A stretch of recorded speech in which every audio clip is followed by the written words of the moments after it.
Well, good day everybody, and welcome to my channel, Whisky Journey. Today I've got something a little bit different for you guys, not my usual review. What I'm going to be doing is sharing with you my favorite bottle of Scotch of the year, 2025. This year I've decided to change things up just a wee bit. I've chosen 2 drams. This one on my right is a little bit more budget conscious, so to speak, and this one on the left is a bit more expensive. I chose these 2 different ones because these ones have been impressing me the most recently. I've not included any Springbank as my favorite bottle of the year. At the end of the day, most of the Campbelltown stuff, like your Springbanks, etc., are quite difficult to get hold of. Don't think it's really fair to use them as an example. These bottles are available. These 2 different drams are available right now, as far as I can see. So let's get on to the more budget-conscious one, which is this one right here. Both these drams are from Islay, by the way. So on to the first one. So this one's a very interesting one. Both independent bottles. So first of all, my favorite budget-conscious dram of the year is this one right here from independent bottler Living Souls. And this is a 7-year Beaumont, bottled at 50% ABV, non-chill filtered, natural colour. Cast type second full bourbon barrels, and I just thought that this was an absolutely superb example of a young Beaumont. I think it's something that I wish the distillery would officially release. Beaumont is one of the Islay distilleries that I'm least impressed with over the years. I tend to find their juice a little bit mediocre. I have had some independent bottles from the likes of SMWS, the Scotch Malt Whisky Society, that I thought was amazing. And this one is extremely interesting and retails for, you can get it for about 56 quid, but I see it at about 60 quid. So I think for non-chill filtered natural product, 50% ABV, Beaumont, which is not an easy dram to get generally, independently, I thought this was a prime, excellent example of a young Beaumont.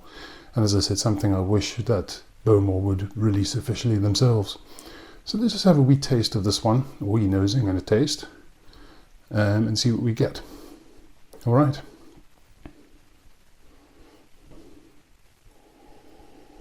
I mean, this one is just summer in a glass.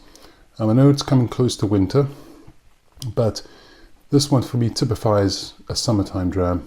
Extremely fruity, pear, honey, waxy, vanilla, melons, mango, and a little bit of peat there too, and a coastal, almost briny edge. Apples. It's deliciously sweet on the nose, and is just a beautiful example of a young Islay dram, in my opinion. Yeah, I could nose that for days. Beautiful nose. On the palate,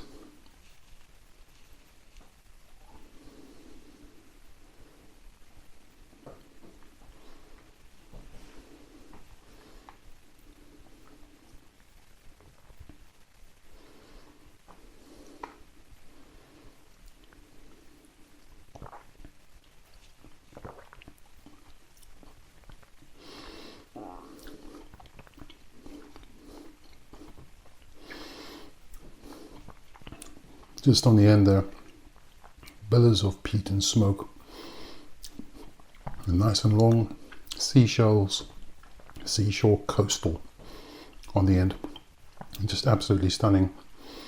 But on the front end of the palate, right at the beginning of the first sip, mouth coating, oily, waxy fruits, apples and pears, pineapple, mangoes, melons.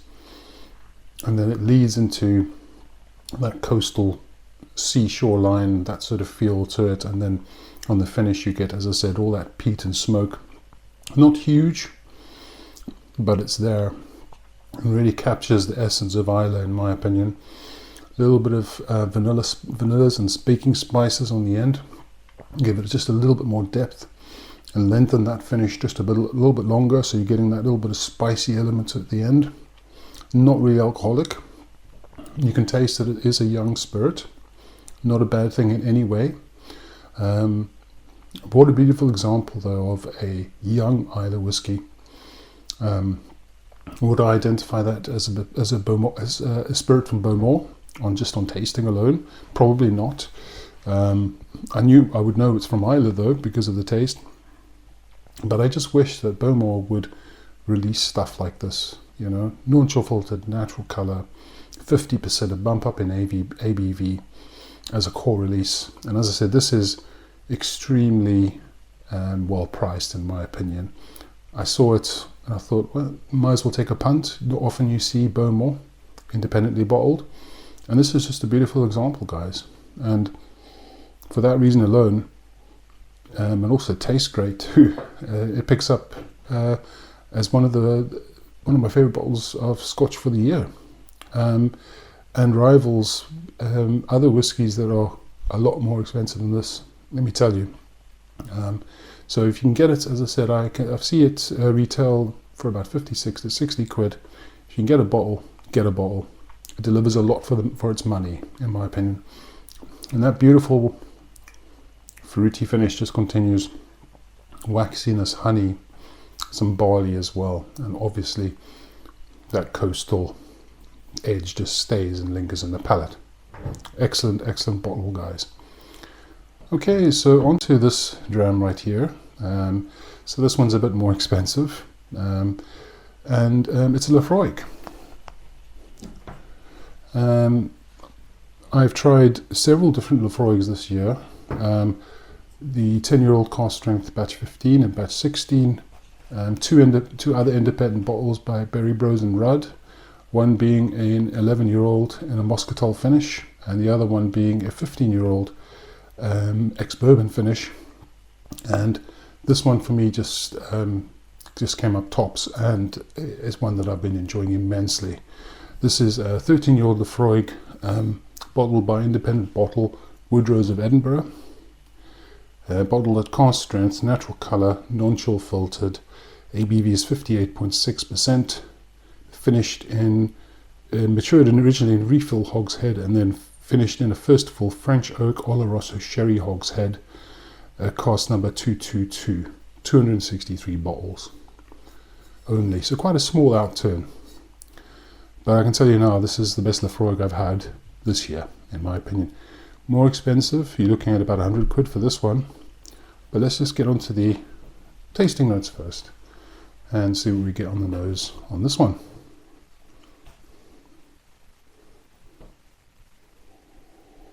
Okay, so immediately iodine, peat, smoke,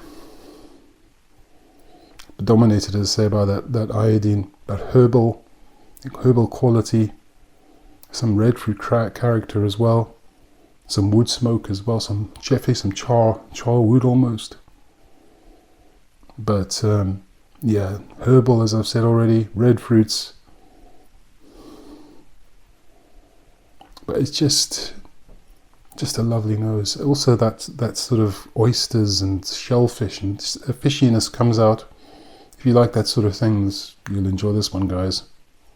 Out of all the other Laphroaigs I've had, as I said, I've mentioned already, I just found this one just the most interesting and just so enjoyable. Let's just try on the palate. As I say, this is quite a strength, but let's just try it.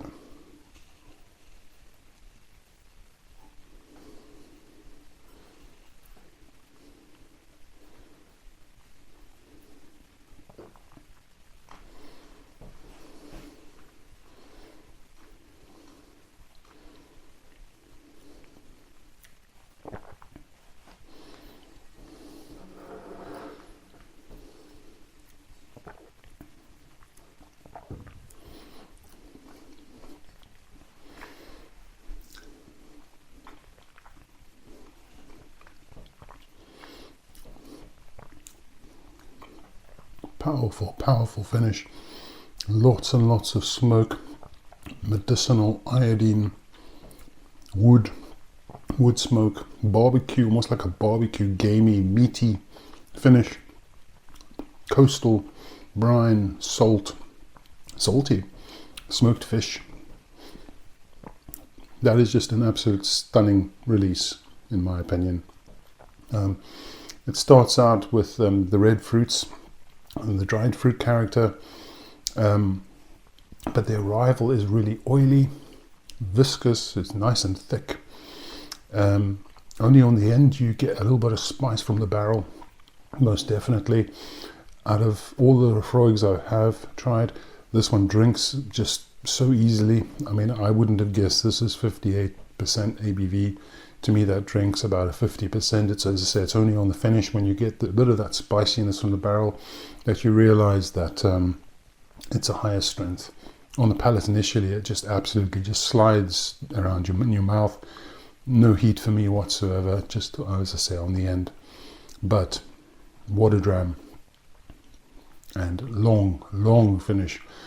That peat and smoke just continues, that barbecue, gamey, meaty sort of element just sticks to the tongue, as does the iodine as well. Just an incredible release. I mean, you could say that about a lot of Laphroaigs, but as I said, after trying 5 different ones, this being the 5th one, this was for me, I would say by far the best.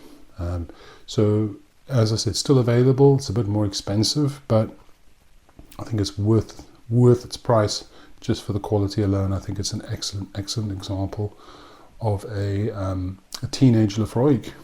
Still gives you a lot of that peaty power, but as I said, drinks so smoothly and so nicely. I think the sherry influence has actually not tamed it, because it's still very peaty, but it's given it a bit more depth and a bit more character, and has rounded out a bit of the rough edges you may get from a more younger Laphroaig, let's say. Okay. So yeah, guys, that's my favourite bottle of Scotch of the year. I would say between the two, Laphroaig will win, but I think, as I said, for the budget conscious, this Living Souls 7-year-old Bowmore was absolutely amazing for its price point. So if you can pick up this one, as I said, 56, 60 quid, just get it. This one is a bit more expensive. You're looking at about 100 quid, which is not cheap, but in my opinion, it's the best little bottle of Laphroaig I've had this year. Highly enjoyable. Okay, guys. So anyway, that about wraps up my thoughts for my favourite Scotch of the year 2025. I appreciate your comments, guys. If you have any, just post them. And if you enjoy the content, please like and subscribe to the channel. It's always appreciated. But as usual, guys, not much else to say, except have a fantastic day. See all of you again soon. Take care. Cheers.